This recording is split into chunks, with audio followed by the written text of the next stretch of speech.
All right, recording in progress, which means it will be here for a long time to come. Out in the Cyrus here. So this is an interesting topic, especially for a Thanksgiving day. And there'll be sprinkles of gratitude as we go through this topic, moving from the mundane to the sacred and now into the profane. This topic has led to some interesting conversations amongst ministers. We have a listserv where we love each other and argue a little bit.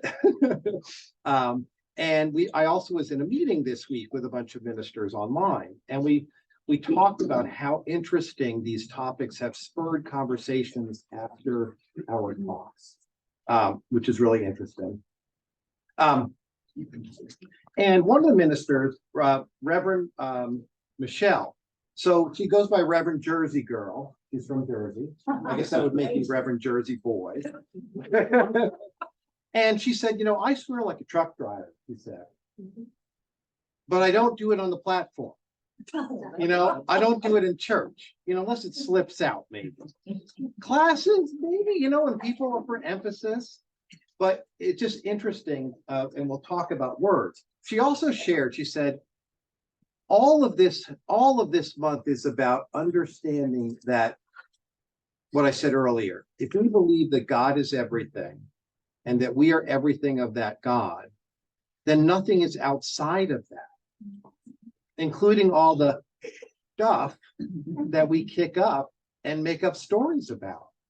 And she said, I was standing in church one day, and in a little bit late came 4 or 5 people who were in tank tops and tattooed sleeves and piercings all over. And she's up on the platform and thought, oh, okay. Like judgments kick off, thinking like that is really different from what I expect. And she said it wound up leading to these folks becoming congregants and taking deeper and deeper looks at what it means to be different than the normal things that we see in our churches, whether it's a Baptist church or a Science of Mind community. And if we truly say that all are welcome here, then we get to be open to that. And Dolores, you'd love this. I was just digging through the Holmes Concordance today. Oh.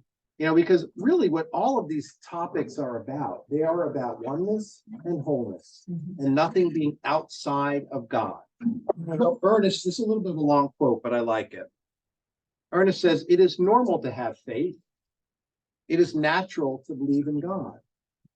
It is right to love people, and it is good to praise everything, because hidden in everything is the seed of perfection.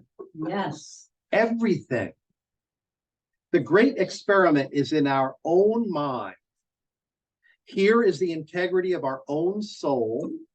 In the simplicity of our own heart, we can prove what the ages have longed for, lived for, and prayed for, that at last, though we may not have known it, and the world has not suspected it, divinity has temporarily clothed itself in humanity. All humanity, not just some humanity, everything, everywhere present. So we dive into this conversation today with the discussion about the profane. So humans have been designed for physical connection, even though some, for a lot of reasons, move away from it. Yet this natural design of how we interact with our bodies may sometimes be classified as profanity. Certain words are considered profane, regardless of the intent behind their use. And we are being invited to see the experience of all life as sacred, including the mundane and the profane. We are not profane beings. We are all divine expressions of Source. Now, when Ben was young, he may have listened to his mom drop a few choice words.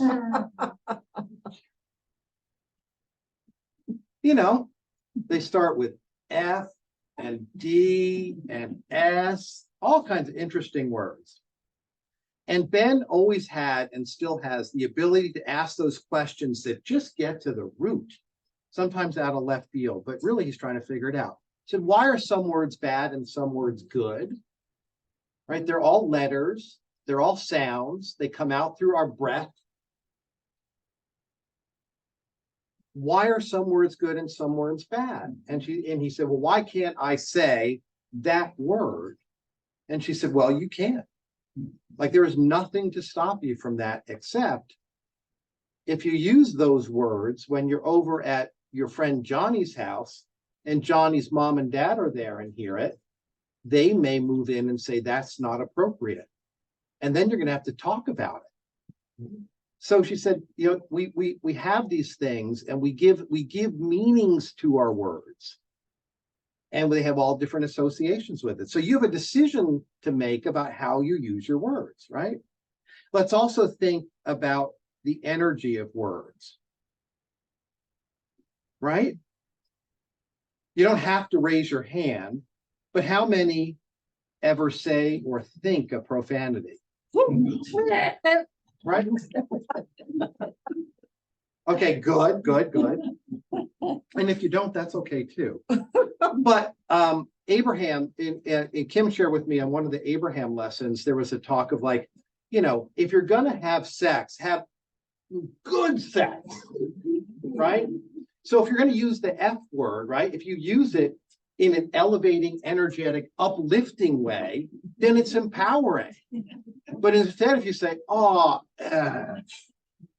or I stuff again, then the energy shift is different, right? What are the energies we bring to words? So if sometimes the energy of a word of profanity in your mouth, in your head, out of frustration or exhilaration, it comes out. So think about the energy that's behind those things, right? The energy in the context. Recently, interestingly, there was a colleague of mine who was speaking in front of a big crowd of people. And she is also the mom of like a 4 or 5-year-old. And she said the S word, and it wasn't stupid. It was the other S word in front of all of these people. I don't know that any of us heard it, but when she came off stage, she was like mortified. I can't believe I said it over and over again. I can't believe I said it. And then later on, at the end of the presentation, she went up on stage, and this was really beautiful because she said, I just want to ask for grace. I said this, slipped out of my tongue while I was talking to this room of like 100 people, and I just want to ask for grace. Like, I wish I had not done that. And everybody clapped and laughed and loved on her, and we moved on. But isn't that interesting? I love that use of the word grace. Let's ask for grace when I'm out of alignment or when I mess up, right? To suppose that the creative intelligence of the universe would create man in bondage and leave him bound would be a dishonor to the creative power which we call God. To suppose that God could make man as an individual without leaving himself to discover himself would be to suppose an impossibility. Individuality must be spontaneous, and it can never be automatic. This leaves us room for creativity and gives us room to ask for grace. That was from The Science of Mind by Ernest Holmes. Now, Holmes makes it clear the exploration of life, which includes our bodies and our humanity, is a holy experience. The creative intelligence of the universe invites us to explore our own understanding of what we identify as profane, to truly discuss and express our authentic nature. The words we use, the clothes we wear, how we style our hair, with another extra twist. What's that? They help present ourselves, but they don't define ourselves. We are all divine expressions of God. So first, what does it mean to be profane? Is it the use of curse words? Is it expressing raw sexuality or believing in unconventional ideas about God? Profane is a word referring to that which is associated with the secular and not religious. That which is associated with the secular and not the religious. It's considered the antonym, the opposite of sacred. And as we expand our thinking, we understand that God is present in every experience including the profane. Why? Because it has to. Because we believe that everything is God. In the science of mind, we also say that all life is creative. And who are we to judge the creative expression of spirit itself? Oh, listen to that. Did you catch that one, Dolores? Right? Who are we? If all of life is creative, who are we to judge the creative expression of spirit itself as us or someone else? The profane invites us to dive deeper into understanding that oneness of life. And Pam Grout in the book Think and Grow Rich said, judge not means more than refraining from judging others. It also means keeping our consciousness open. Keeping our consciousness open. The concept of profanity also changes from culture to culture, right? A thumbs up in the United States is a positive sign, while in the Middle East, it's the equivalent of another finger up. In Japan, tipping money for services is considered insulting. Sexuality is taboo in some cultures and fully embraced in other cultures. So this week, we're invited to expand and explore our understanding of what it means to be profane. Is marijuana a harmful drug or a medicinal plant that serves as a healthier alternative to prescription medicines? Is a curse word a defiance of God or a defiant form of self-expression? Culturally, we see the profane as words or practices that defy the norm. There is no sacred or profane, said Ramon Paniker. In fact, there is nothing that is not sacred, since all of reality is interrelated. However, perhaps the way humans treat each other could be considered profane. Governments that value the lives of some, in perhaps the rich, while the country's citizens are hungry and living in the street, that could be considered profane. The prevalence of human trafficking or mass incarceration, over-policing of impoverished people, could be considered more profane than the use of the occasional cuss word. Or maybe religious organizations focus on tradition and ritual instead of inviting people to have a deeper expression of their relationship with God, could be considered profane. To some people, the word God is profane. Think about that, right? There are some people who come to Science of Mind churches and they don't want to hear that word because of their history or experience, and they're welcome here.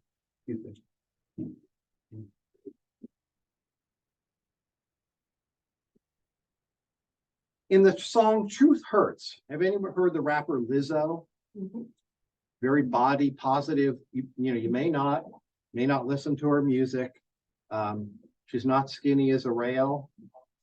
And she wears clothes that some might say, well, I wouldn't do that, but that's pretty cool. Or you might say, hey, that's profane.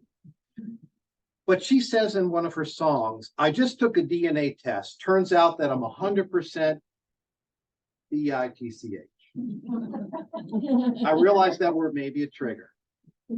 Lizzo is a global phenomenon who redefines sexuality, cultural standards of beauty and self-expression, and she reframes what it means to be the bee.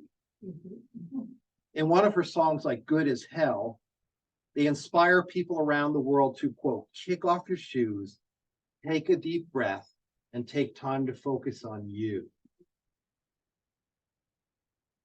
Lizzo is known for sharing affirmations at her concerts and inviting attendees to bring self-care practices into their week when they leave the show. She suggests when they go home that they look in the mirror and say, I love you. You are beautiful and you can do anything. Artists like Lizzo invite us to see the sacred in the profane. So interesting, right? Some of us might hear that song on the radio and change the channel. Or some of us might come across a YouTube video of this rapper in an outfit that maybe is scantily clad, and you stick around for a minute and you're like, wow, she's saying the same stuff Reverend Jeff said in church last week, right? Or Brad said, or Chris said, or any one of us. I think it's interesting. We can also think and be invited to color outside the lines a little bit in church. Would it be appropriate for a DJ to spin records during service? Maybe. How about a family-friendly burlesque show fundraiser? They have those in Oklahoma City. When we shake off the old ideas of what constitutes spirituality, we can make room for the profane to enter the sacred, right? Now, when they did some of these alternative things in Oklahoma City, still family-friendly and in perspective, you can imagine that. Guess what? They had people in their science of mind classes that sure as heck wouldn't have been at church had they not wandered in there because their friends invited them. And now they're learning this teaching, right? I'm not saying we got to do that, but they're interesting ways to do it, right? Expanding our own understanding of profane invites subcultures often excluded, right? Excluded from spiritual communities to come in and participate. Are we inclusive, or do we just think that we are? Look around this room, right? Unless we expand our profound teaching beyond our comfortable bounds, we will literally die out, right? We have an opportunity to get creative in interesting ways, like talking about profane on Thanksgiving. If we're truly working to create a world that works for all, it's important for our spiritual centers to host things that appeal to people of all walks of life. We are being called to step out of our comfort zones and invite people into a different way of thinking. And those who are already embracing a profane life are being invited to share their truth with others. As we practice this annual theme, we are invited to talk about our exploration of how we define the profane. It'll be an interesting conversation today, right? And it allows us to expand our way of thinking. This whole thing is an invitation to explore that understanding. What kinds of practices and communities do our spiritual center members already engage in that may also be associated with the profane? Right? Satire, right, Marguerite? Right? Satire and fun and bawdiness brings a message home. I love it. How are we creating brave spaces for our members to share the truth, share their truth with the community, right? We talked about masks earlier this year. We don't need to wear that mask when we come to church, or do we?